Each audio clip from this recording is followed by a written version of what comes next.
Este episodio llega gracias a Faxol, el software que tiene todo para el control de tu negocio, inventario, facturación, cuentas por cobrar, etc. Hola, sean todos bienvenidos una vez más a su podcast, Somos Multitasking Podcast, donde hablamos de negocios, de emprendimiento y de balance vida-trabajo. ¿Saben qué tenemos? Hola Johnny, hola Cesarina, hoy tenemos una invitada muy especial, la licenciada Cesarina Minier, que es psicóloga, nutricionista, y nos va a hablar de un tema que verdad es nuestro día a día, porque la nutrición y alimentación es algo que es parte de nuestra rutina. El alimento es el combustible para nosotros vivir. Ella es experta en lo que conocemos como alimentación emocional. Y vamos a detallar un poquito más adelante de qué se trata todo esto. Además de que también es experta en nutrición para niños. Tengo entendido que incluso nutrición para niños que están dentro del espectro autista. Tiene, más adelante veremos que tiene muchísimos materiales de apoyo. Tiene un libro de meriendas saludables.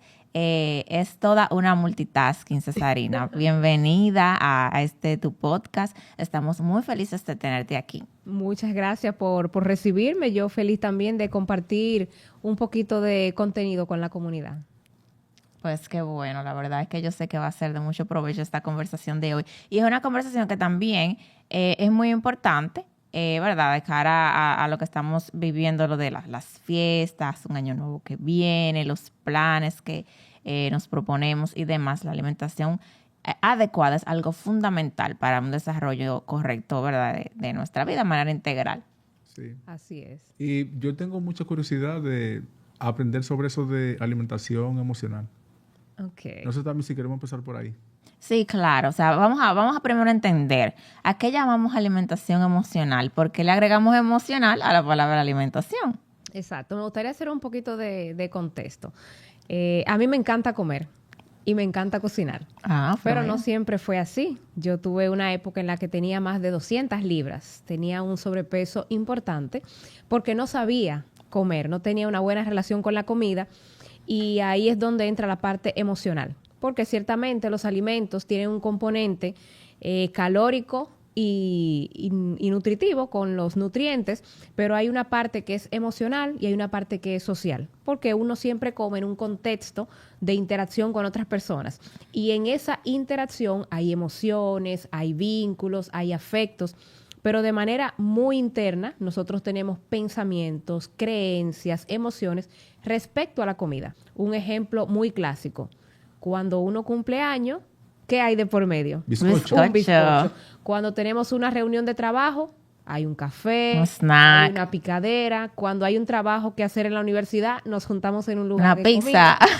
Exacto, porque la comida no solamente es combustible para el organismo, también es un medio para yo expresarme, para yo interactuar, para yo conocer, pero también para yo dar afecto. De hecho, se dice que cuando tú quieres a alguien, tú le das comida a esa persona o vas más allá, le preparas una comida a esa persona. Entonces es interesante porque cuando yo salí de estudiar psicología, yo no sabía nada de alimentación, pero en la carrera había escuchado de que la alimentación impacta de manera positiva en el desarrollo del cerebro, que es el órgano con el que trabajamos los psicólogos, donde está la personalidad, las emociones, la conducta y demás. Y en ese momento yo estaba en más de 200 libras. Yo ni sabía cómo había llegado ahí, ni sabía cómo lo iba a retroceder. Y cuando yo entré a la universidad, yo tenía un peso normal. Pero como yo crecí en un ambiente escuchando, uno come para no tener hambre, con esa idea, cualquier papa frita y refresco resuelve. Obviamente por una hora y en detrimento del cuerpo.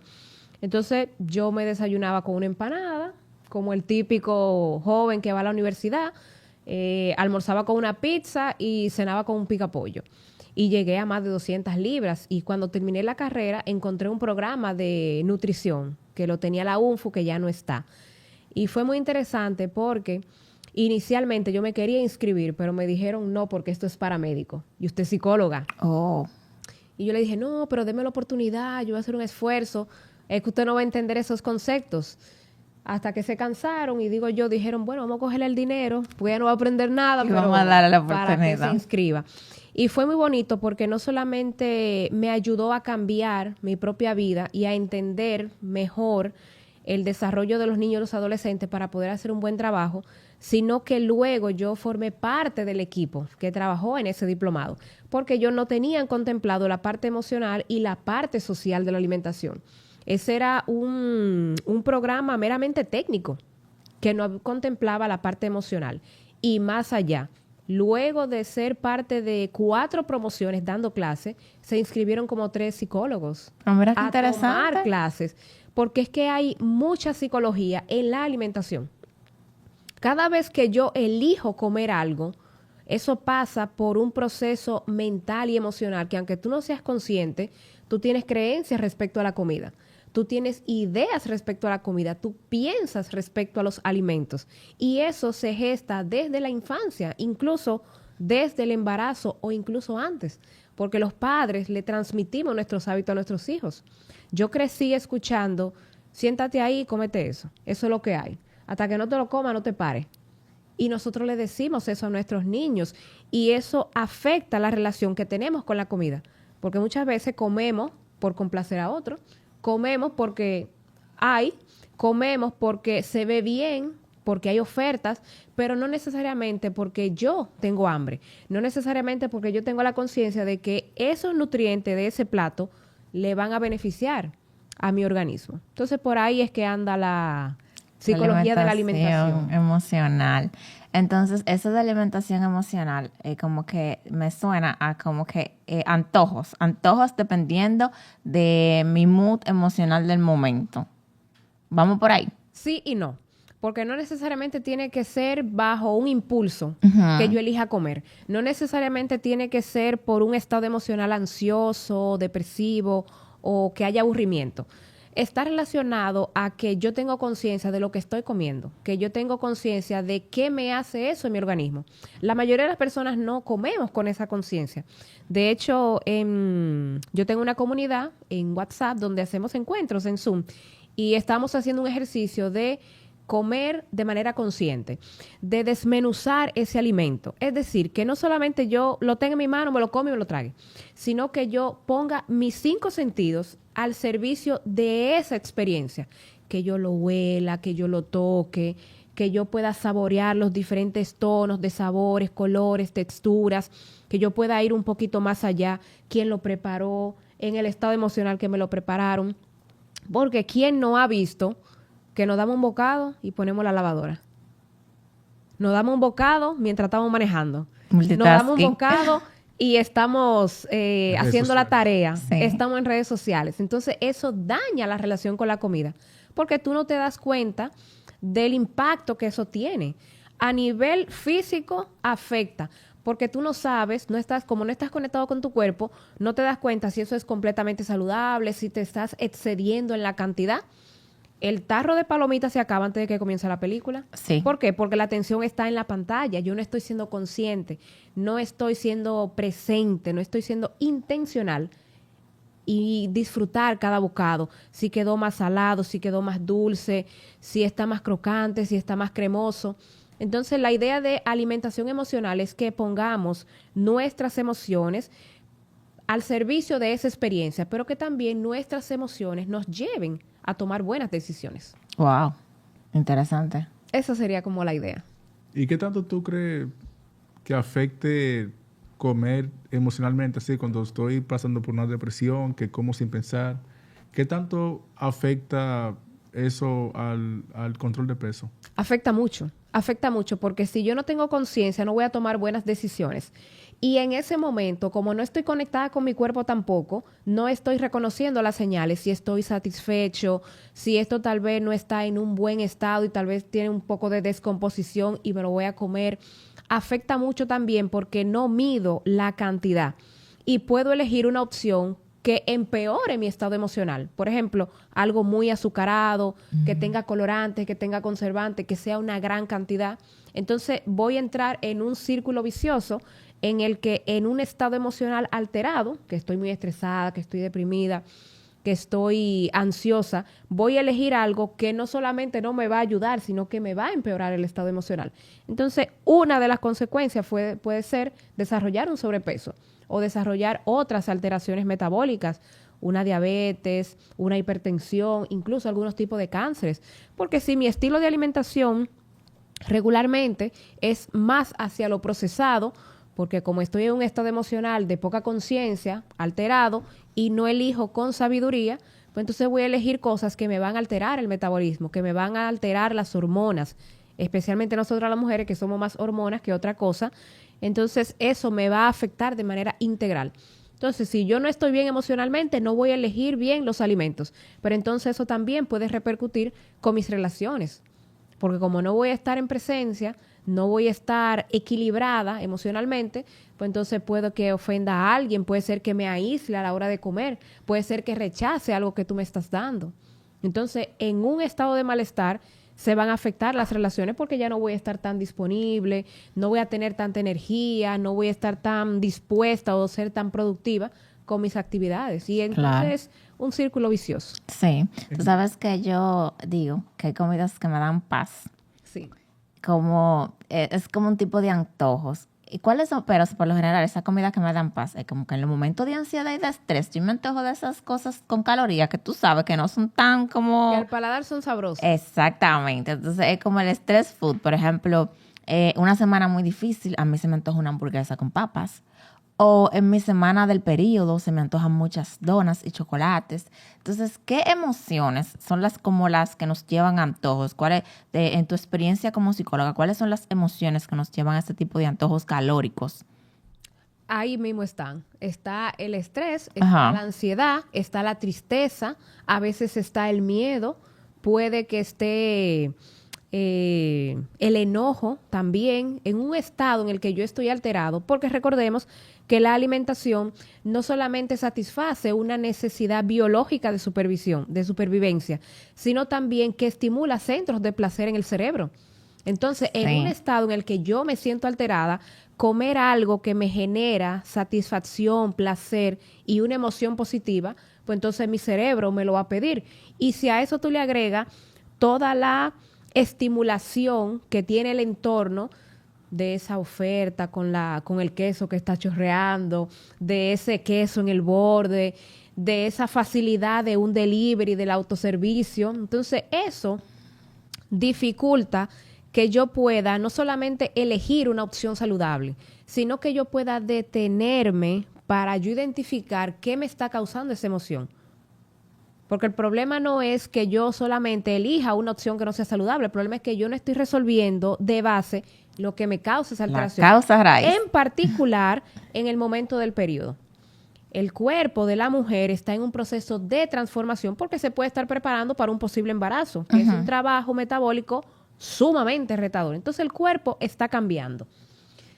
Si yo no reconozco mis estados hormonales, que la mujer también tiene no solamente el ritmo circadiano, sino también el ciclo menstrual, si yo no reconozco que eso es algo normal y no aprendo a gestionarlo, la mitad del mes, durante más de 30 años, voy a estar en un desorden de alimentación. Sí. Porque son 5 días antes, los 5 días que dura el periodo y 5 días después. Que el premenstrual, la fase lútea, qué sé yo qué, que la ovulación, todos esos momentos. Entonces, yo tengo que aprender a reconocer que en esa etapa mis hormonas van a estar fluctuantes y eso afecta mi estado de ánimo porque suben y bajan diferentes hormonas. Entonces, si yo no reconozco eso, no voy a buscar otros recursos para gestionarme. Y si a eso tú le agregas que somos multitasking, que llevamos a los niños a la escuela, que estamos en un proyecto, que hay que limpiar la casa, que yo le echo la mano a mis padres porque son señores mayores, que también estoy en una universidad haciendo una maestría, no me conecto con mi cuerpo, me desconecto de mi cuerpo. No lo escucho, no hago pausas, sino que estoy acelerada. Entonces, viene una oferta que al paladar es sabrosa, a la vista es sabrosa y me desconecto más de mi cuerpo, porque eso es un placer momentáneo a nivel de gusto y a nivel de vista, pero en el organismo el impacto dura semanas y tal vez meses. Y yo sé mucho, soy muy consciente sobre eso por mi trayecto con el tema del autismo, el cómo afecta el intestino y la manera en que digerimos los alimentos. a nuestro comportamiento cerebral. Pero fuera de ahí, la comida como que reconforta. Sí, Si tú lo mencionaste genera ahorita. placer y está bien. Sí, y hay momentos como que esa comida, como te dije, como que te da paz. ¿Qué es lo que pasa? Porque cuando tú lo mencionaste ahorita, como que me llegó, ¿qué es lo que pasa en el cerebro, químicamente, biológicamente? Que nos sentimos bien, que nos da bienestar comer algunas cosas. Que se Y- produce mucha dopamina. Oh, Se estimulan esos centros del placer en el cerebro. Y ciertamente, los alimentos tienen sustancias que estimulan receptores neurológicos en el cerebro. Por ejemplo, los flavonoides que tiene el chocolate, que es saludable, el chocolate negro, estimula la producción de serotonina. La banana tiene un componente que ahora se me escapa, que también estimula la producción de serotonina en el cerebro. O sea que hay alimentos que tienen un beneficio porque cada nutriente de los alimentos impacta cada célula de nuestro cuerpo. Y esa parte del intestino, cerebro, está muy conectada. El 90% de la serotonina de nuestro organismo, esa hormona relacionada con el bienestar y con la felicidad, se produce en el intestino. Entonces, si yo tengo una alimentación que beneficia la flora intestinal, ese ecosistema y ese microorganismo que está ahí, mi cerebro va a funcionar mejor. Y un ejemplo sencillo, cuando nosotros necesitamos consumir un medicamento para un dolor de cabeza o un medicamento, por ejemplo, psiquiátrico, o la mayoría de los medicamentos, ¿dónde se absorben? el intestino. Y de ahí se transportan a todas partes del cuerpo a través de la sangre. Ujú. O sea que ese órgano, que no solamente es metabolizar alimentos y darnos No energía, nutrientes. tiene un gran poder en todo nuestro organismo. Sí. Por eso hay que cuidarlo. Y yo pongo la microbiota intestinal como el jardín botánico. ¿Tú conoces la duna de Bani? Y has visto fotos del desierto de Sahara. Sí. Una alimentación proinflamatoria a base de productos procesados deja la microbiota intestinal como el desierto de Sahara, como las dunas de Bani. Desforesta todo ese microbioma. No solamente reduce la cantidad de microorganismos beneficiosos, sino la variedad. En cambio, una alimentación basada en alimentos frescos, naturales y variados, de todos los grupos, enriquece la microbiota y lo pone hermoso como el jardín botánico. Y a eso es a lo que nosotros aspiramos. Claro, Entonces, disculpa, basado en lo que dices, hay alimentos que nos dan mejor funcionamiento cerebral, que nos pone más activos, mejor concentración. Claro, incluyendo uno de ellos, por ejemplo, el omega 3. El omega 3 es una grasa saludable que beneficia especial y particularmente el cerebro. ¿Y dónde lo encontramos? En la semilla de linaza, en los diferentes pescados, en las semillas y en los frutos secos y en otros alimentos. Entonces nosotros necesitamos consumir alimentos que tengan ácido fólico, que también benefician el cerebro, que se deben consumir mucho durante el embarazo y la lactancia, porque dependiendo de cómo sea la alimentación de la mamá durante la gestación, va a ser el desarrollo del cerebro de ese niño. No solamente por un tema de hábitos, sino también por un tema de transmitirle buenos nutrientes, porque el bebé se desarrolla en el organismo o en el medio ambiente que es el cuerpo de la madre. Todo lo que la madre experimente le llega al bebé a nivel emocional y a nivel nutricional. Para ti, ¿cuál sería un desayuno óptimo de alimentos para nuestro funcionamiento cerebral, concentración, físico? Okay. Desayuno, almuerzo y cena. Almuerzo y cena. Sí. Bueno, no hay alimentos esenciales, hay nutrientes esenciales. ¿Qué significa eso? Que yo necesito consumir calcio, pero no necesariamente tiene que ser de la leche. Yo encuentro mucho calcio en los vegetales de hoja verde, en semillas como el ajonjolí. Y además, esos alimentos me aportan fibra y me aportan otros nutrientes. Yo necesito grasa omega 3, pero puede ser del salmón, puede ser de la semilla de calabaza, auyama, o puede ser de la semilla de linaza. Ahí en ese contexto. Entonces, un buen desayuno es que tenga una combinación y una variedad de nutrientes importantes, que hayan proteínas, que haya fibra y que haya grasas buenas. Huevo con avena. Económico, versátil, disponible todo el año, delicioso, muchísimas recetas que yo puedo preparar con esas dos cosas, avena y huevo. Unos panqueques, incluso una avena salada, ¿Has probado la avena salada? Sí, me gusta. Bastante Yo buena. no. Preparada como si fuera un risotto o un asopao. Wow. Con vegetales salteados, un poquito de aceite de oliva, lo doras un poquito y luego le agregas caldo o le agregas agua hasta que se hidrate, sal, pimienta y lo acompaña con una proteína, huevo, pescado, pollo, atún, Mira lo que qué tengas. bien. Y eso es un desayuno balanceado. Igual para un almuerzo, una buena fuente de proteína que también aporte grasa, aguacates. El arroz no es malo, se ha satanizado mucho y no hay alimentos como tal que sean malos. Lo que sería inadecuado son productos, que es un alimento que la industria ha transformado, le quita nutrientes en el proceso de manufactura y le agrega sustancias para que sepa mejor, para que se vea mejor, para que dure más tiempo en anaquel. Y ahí se pierden nutrientes. Pero un arroz integral es muy bueno. Y eso tú lo acompañas con un pollo, con un pescado, con huevo, con lo que sea.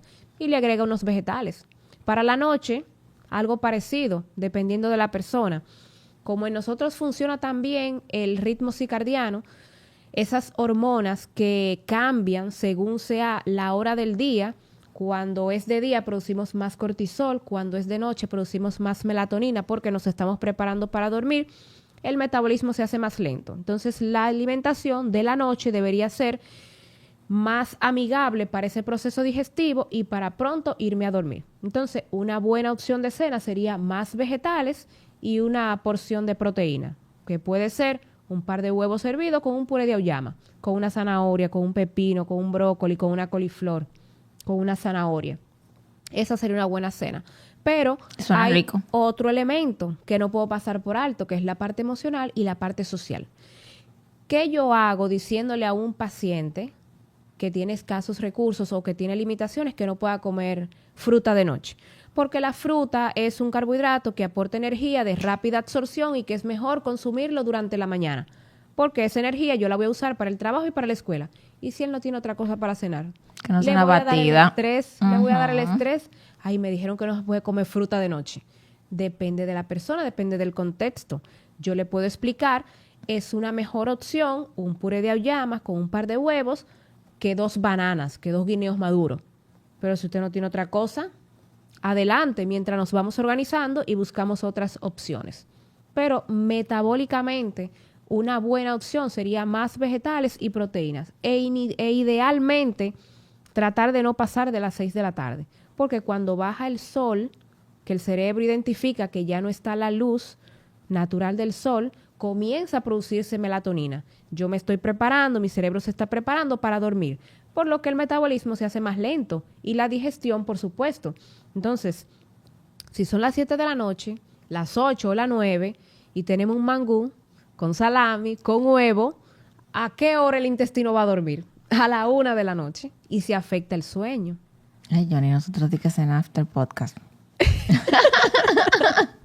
Ya tú sabes que Pero eso no se puede. lo que realmente tiene impacto en la salud a nivel general es lo que hacemos la mayoría de las veces. Una hamburguesa no engorda a nadie y una ensalada no adelgaza a nadie. Ahora, un No hábito de hamburguesas. Ya Obviamente, y si a eso tú le agregas que duermes mal, que estás muy estresado, que tienes un exceso de pantallas, que vives en un ambiente muy contaminado, que vives en conflictos familiares y sociales, que estás en un ambiente laboral hostil, claro. todos los números de la lotería para sacarte el premio. ¿Cuál fue tu receta? Tú tuviste sobrepeso, dijiste. Sí. Y para mí que tú siempre has sido delgada. Sí, porque No. es que ella parece que su metabolismo es así. Okay. ¿Cuál fue tu secreto? O sea, ¿qué hiciste? Ok, bueno, una de las cosas fue conocerme a mí misma, saber de dónde yo venía. Y yo no tuve educación nutricional en la infancia. De hecho, yo aprendí a cocinar fue antes de ayer. Ah, Antes de ayer en el sentido de que yo aprendí a cocinar cuando estaba embarazada. Yo entré a la escuela culinaria, hice una formación en artes culinarias, porque ya siendo nutricionista yo dije, yo tengo que aprender a cocinar, porque yo no le puedo decir a un paciente, coma más fruta y más vegetal y menos grasa. Doctor, ¿y qué significa eso? Aterríceme eso. Bueno, vamos a preparar una lasaña con avena. Vamos a hacer unos muffins con lentejas. Vamos a hacer un brownie con habichuelas negras. ajá.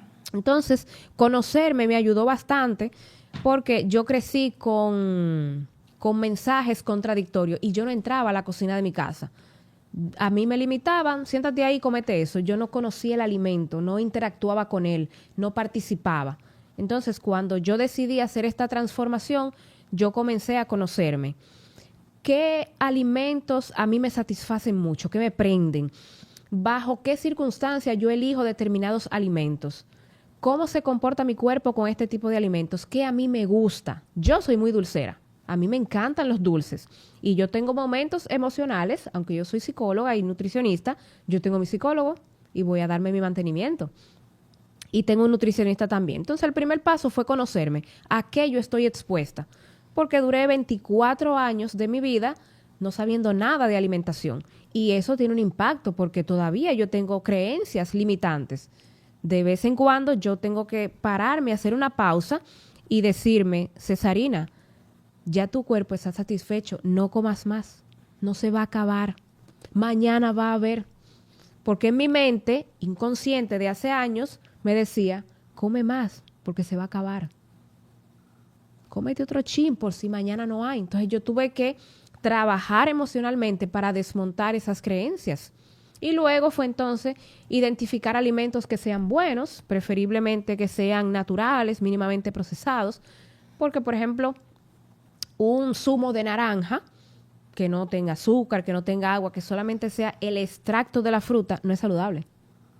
¿Por qué? Porque en el proceso de extraer el zumo, tú dejas fibra en la pulpa. Oh. Y siempre te puede ver tentado agregarle azúcar. Sí. Entonces, fácilmente tú te puedes tomar un vaso de 6 onzas que tiene 5 o 6 naranjas, pero cómete a mordidas 6 naranjas. Cuando va por la tercera ya tú dices que ya Va no puede más. lleno. ¿Por qué? Por el proceso de la fibra, por el proceso de masticación, por la paciencia, por la calma. Porque cuando tú estás masticando, se hace un ejercicio en la sien como si te estuvieran dando un masaje y eso satisface a nivel emocional. Entonces, el vaso del zumo no te da eso. Tú te sientas y en 2 tragos ya eso se fue. Entonces, los jugos en ese contexto no son saludables. Aprendí a identificar mis necesidades, mis características, las cosas que me gustan.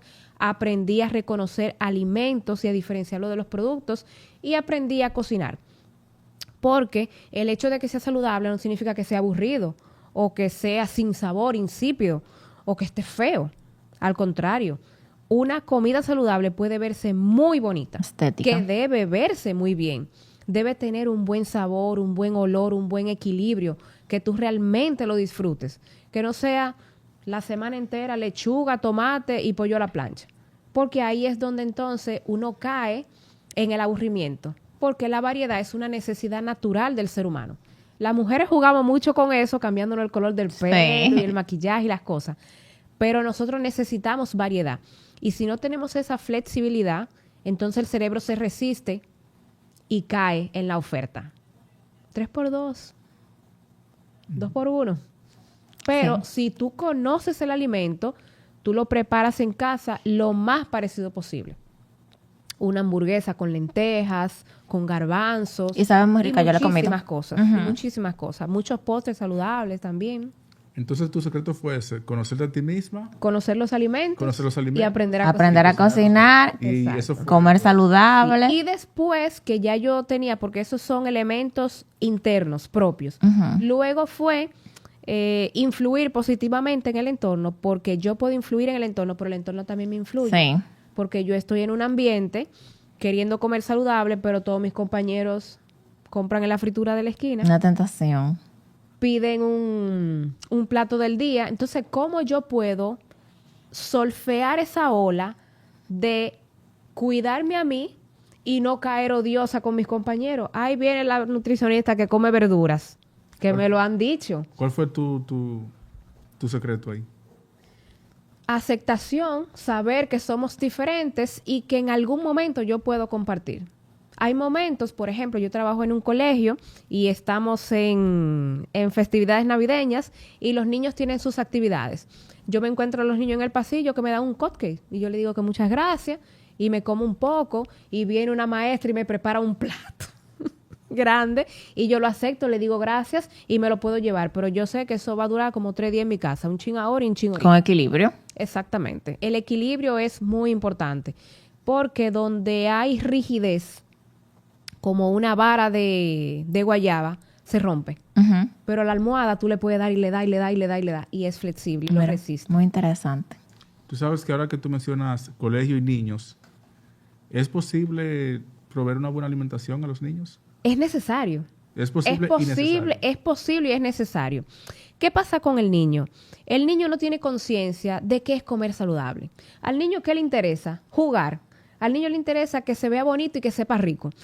En el momento en el que tú le dices a un niño, cómete el brócoli porque tiene ácido fólico y eso beneficia el hipocampo en el cerebro y te ayuda con la memoria y con el aprendizaje, lo perdiste. En chino. Al niño no le interesa eso. Ahora, cuando yo le digo, ven, vamos a preparar unos cupcakes con banana, tráeme estos ingredientes, mezcla aquí. El niño está abierto, porque en el niño primero hay que poner el alimento en la mente y luego en el plato. Ahí se aplica mucha psicología y yo puedo jugar con el niño. Y si el padre lo lleva a la cocina, el niño aprende y está abierto, porque en medio de mamá hacer el puré de papa y el niño pelar el huevo hervido, tú le pasas la mano, le pica un ojo. Tiempo de calidad. Le da un besito. Ujú. Y en ese contexto emocional, tú estás poniendo el alimento en la mente. Entonces, la alimentación en la infancia es determinante porque es lo que permite el crecimiento y el desarrollo. La alimentación en la infancia es para eso. Y en el adulto es para mantener lo que ya se formó. Pero en la infancia es para que ese cerebro crezca, para que el corazón funcione mejor, para que se formen todas las células de ese órgano. Entonces, eso se debe hacer idealmente desde la concepción mínimo hasta los 20 años o antes de la concepción, porque dependiendo del estado nutricional de la pareja, va a ser más fácil concebir o va a ser más difícil. No, y Porque que hay esa concepción hormonas, sea buena, que tú sabes, ¿no? y que se mantenga el embarazo Ujú. hasta feliz término. Y luego está la recuperación posparto y luego está el reto de la lactancia. Entonces, yo primero voy a promover a través del ejemplo que mi niño coma saludable, hablarle de forma positiva del alimento, involucrarlo en la cocina. Si yo tengo un niño de 5 o 7 años que nunca ha entrado a la cocina, no vamos a comenzar con una paella. Algo simple. Sencillo. Pásame ese tomate. Ujú. Ponlo ahí, pon los individuales en la mesa y luego aumentamos el nivel de dificultad, como cuando están aprendiendo a caminar o cuando nacen, primero se mueven, luego se levantan, luego dan unos pasitos, caminan y luego son Feliz Sánchez. Pero tengo que ir paso a paso. Entonces, en la medida que el niño va ganando habilidad, va mostrando interés, entonces yo aumento la apuesta y aumento el nivel de dificultad. Y entonces el niño está abierto y ese hábito que aprendió en la casa lo lleva a su vida adulta y se lo enseña a sus hijos después. Y dice un dicho, o no un dicho, dice las personas que los niños no van al supermercado, ¿no? Que se comen lo que tú compres. Sí, claro, exacto. El niño no cocina, por decirlo de alguna manera, y no va al supermercado. Entonces el niño se come lo que sus tú padres le das. proveen. El niño lo elige. El trabajo del padre es darle opciones saludables y el niño decide a qué hora se lo va a comer, qué cantidad se va a comer. Pero el trabajo del padre es mostrarle el camino y el niño decide qué ver. Tú sabes que me gusta mucho que tú no solamente te quedaste en ser nutricionista, voy a trabajar con adultos, sino que hiciste un plan para niños y vi en tus redes todos los recursos que tú tienes y uno de ellos que es muy interesante, y ya lo había visto antes, de hecho, en las redes, porque yo te había visto de las redes, es este de 100 meriendas escolares.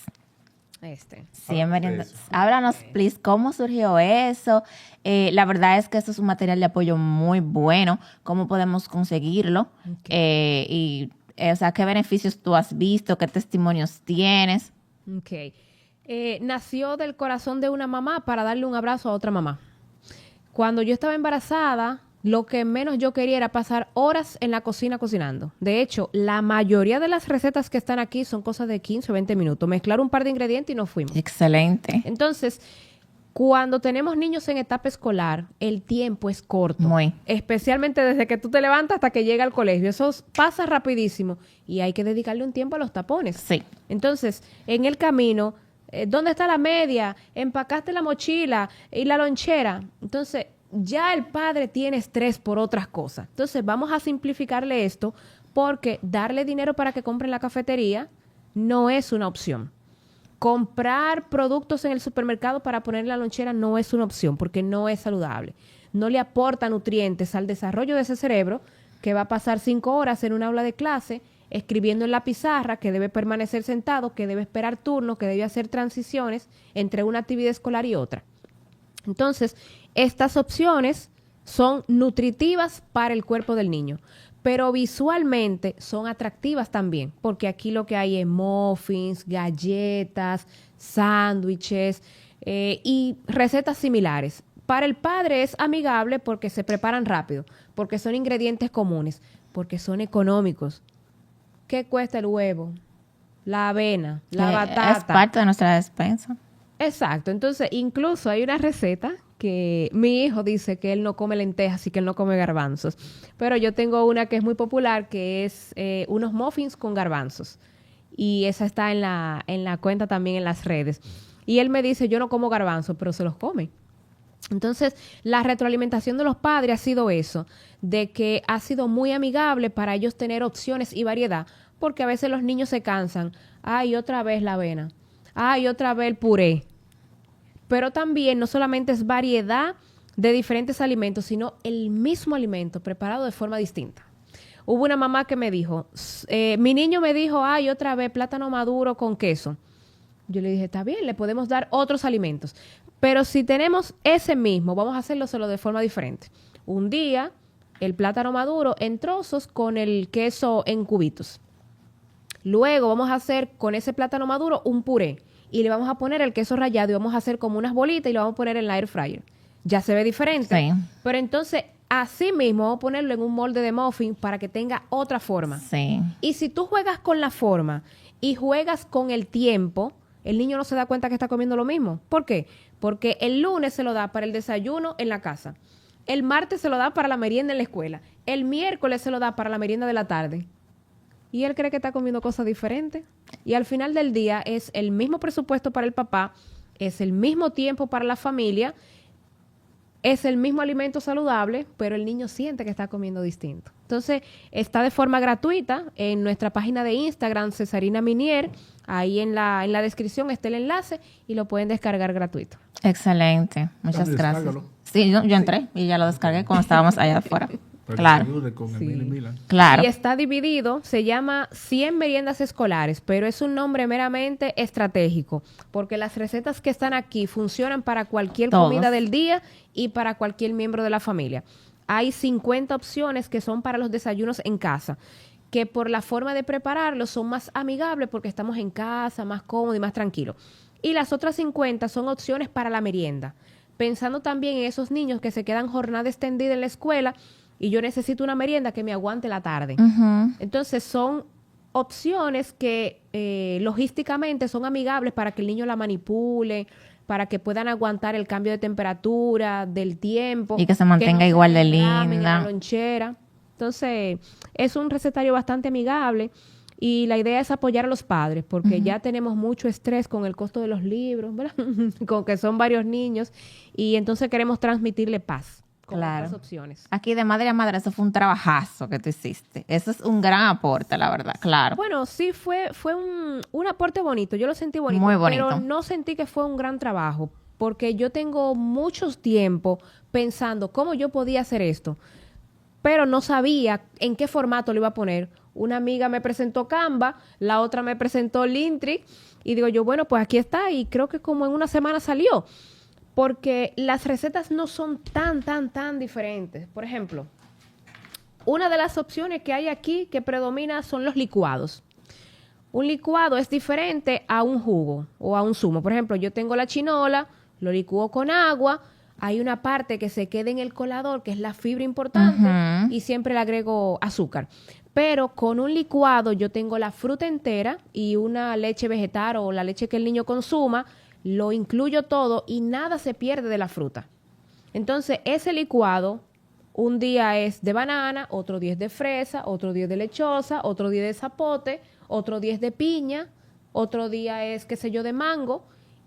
Y yo tengo la misma preparación diferente. O sea, que el año escolar se acaba y tú no has usado todas las recetas. La avena, un día está cremosa, otro día está en unas tortillas, otro día está en unos waffles, otro día está en unas galletas, Wow. otro día está como en un cereal crocante que a los niños les gusta. Sí. Excelente. Excelente. Y Se quedó pensando en qué va a probar primero. Sí. Sí. No, él estaba así adadado con todo eso, y entonces tenemos hambre porque Yo lo voy a realmente descargar. Sí. no hemos cenado. Ahí está. ¿Dónde la gente puede conseguirlo? Está en nuestra cuenta de Instagram, nos encuentran como Cesarina Minier. Ahí en el perfil de la descripción está el enlace. Hacen clic y lo pueden descargar de forma gratuita, conjuntamente con otros recursos. Que tenemos un libro de cuentos que se llama Duga, la oruga que come lechuga, para transmitir el mensaje al niño de que la oruga come saludable y se transforma en una mariposa. Entonces, en el lenguaje del niño, lo motivamos a que reconozca sus emociones, a que conozca los alimentos y a que coma saludable. Y ese mismo cuento tiene actividades, que si una sopa de letras, que si un laberinto, Qué que si un chulo. completa. Y tenemos otros recursos ahí que también están gratuitos para la comunidad. La verdad es una labor loable. Me gusta y es algo, claro que sí, y es algo que se ve, que te apasiona, que te gusta, que lo haces con cariño. Yo pienso en comer todos los días, y varias veces al día. Y mi mayor inspiración es mi hijo, porque yo tuve una infancia un poco difícil respecto a la alimentación. Y gracias a Dios yo pude aprender esto antes de ser mamá. De manera que yo tengo 10 años de manera intencional y dedicada, no perfecta, por supuesto, a que él tenga una alimentación distinta a la que yo tuve. Porque realmente me entristece ver niños con ese sobrepeso importante, que no pueden subir escaleras, que no pueden patear un balón de fútbol, que reciben bullying por su cuerpo, que ellos no saben cómo eso pasó y no tienen las herramientas para cambiarlo. Niños que tienen temas con sus aprendizajes, porque en su lonchera hay una papita y hay un jugo de cartón. Y ese azúcar inflama su cerebro. Y ese colorante inflama Y su vemos de intestino. TDAH. Y afecta su aprendizaje. Entonces, cuando tenemos un reto conductual, porque hay un exceso de consumo de azúcar, cuando tenemos un reto en los aprendizajes, pensamos en un tutor, pensamos en una evaluación psicológica, pero ¿y quién piensa en qué está comiendo ese niño? En evaluar su comida, alimentación. ¿Qué está comiendo ese niño? Entonces, yo lo veo todos los días y la idea con esto es hacer un aporte para que eso cambie, porque ciertamente, aunque suene cliché, los niños son el futuro. Y es así. Si ese niño está mal alimentado, ¿quién va a ser mi abogado mañana? Claro. Ojalá que yo no lo necesite, pero ¿quién va a ser mi médico? Claro. Sí. La verdad es que sí, que vas bien, que realmente estás dando donde importa, ¿verdad? Que es en el futuro. Y estás haciendo un trabajo muy bonito. Hemos aprendido muchísimo contigo hoy aquí. Sí. La verdad, mira, hemos hablado de alimentación anteriormente, sin embargo... Y yo siento que a ella se le ha escapado mucho cosas que decir. No, porque con Cesarina podemos tener varios podcasts. Sin embargo, yo siento que aunque hemos hablado de alimentación anteriormente, como que en este episodio hemos tocado cosas nuevas, diferentes, que han sido realmente, para mí, innovadoras y que han sido de mucho aprendizaje. Yo sé que también lo serán para el público. A Dios la gloria y a ustedes gracias por permitirme estar aquí. No, Y a ti. Emil también, Cerda, que nos sí. presentó. Emil Cerda, un Emil. psicólogo destacado que nos ha acompañado, con quien hemos trabajado y que nos presentó para que hoy pudiéramos estar aquí. Sí, lo tuvimos por aquí, Emil. Él estuvo contando su historia y su vida de escritor, porque su sueño es el Nobel de Literatura. Muy bien. Esperemos que sí lo logre en Seguro un que tiempo. sí. Y nos conectó a nosotros y tuvimos aquí este podcast. Pues Esta mira bonita qué bien. oportunidad. Pues muchas gracias, Cesarina. Claro, gracias a ustedes por es- estar abiertos. Sí, ¿no? Y tenemos muchas más cosas de que hablar. En un futuro hablaremos sobre alimentación, autismo y alimentación y otras variables. Que no tocamos el tema, por ejemplo, de los trastornos de la alimentación, Sí, bulimia, anorexia, sí. sobrepeso. Es un tema Mucha muy psicología. amplio y mucha tela por donde cortar. Sí, pero creo que hoy compartimos valor y creo que el mensaje es tener una relación saludable con la comida. Se puede comer delicioso, se puede comer saludable y lo ideal es hacerlo desde la infancia. Si yo no tuve esa oportunidad en la infancia y ya soy adulto, tengo 30, 40 años, yo puedo hacerlo. Pero si tengo hijos, tengo un compromiso mayor, porque lo que ellos aprendan en casa lo van a repetir en la calle. Así es. No, pues muchas gracias, Sarina. Gracias, Helen. Y A ustedes. Seguimos. Pásenla bien. Hasta una próxima.